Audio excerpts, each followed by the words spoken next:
Have you ever wondered why you yawn, especially when you're tired or see someone else doing it?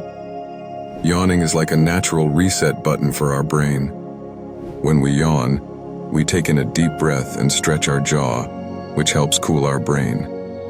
Just like a computer, our brains can get too hot and sluggish. A cooler brain works better and keeps us alert. Additionally, yawning increases blood flow and helps us wake up, making it easier to focus.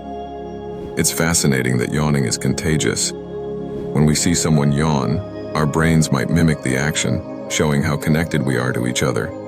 So next time you yawn, remember, it's more than just being tired.